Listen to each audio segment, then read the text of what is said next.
আসসালামু আলাইকুম।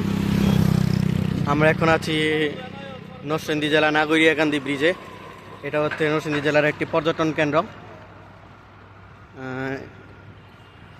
জায়গাটি মেঘনা নদীর তীরে অবস্থিত। এটা হচ্ছে মেঘনা নদী। এর পাশে অনেকগুলো পার্ক রয়েছে। এই মূলত হচ্ছে এই ব্রিজকে কেন্দ্র করে এখানে একটি পর্যটন কেন্দ্র গড়ে উঠেছে, ব্রিজ এবং মেঘনা নদীকে কেন্দ্র করে। এখানে অনেক দূর দূরান্ত থেকে মানুষ ঘুরতে আসে।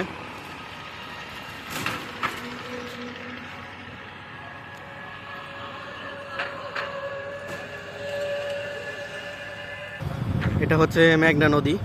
তো যদিও এখন নদীতে পানি খুব কম। দেখেন কৃষক মেঘনা নদীর এই চরে কৃষক গরু চড়াতে দিয়েছে। সত্যি দৃশ্যগুলো অসাধারণ।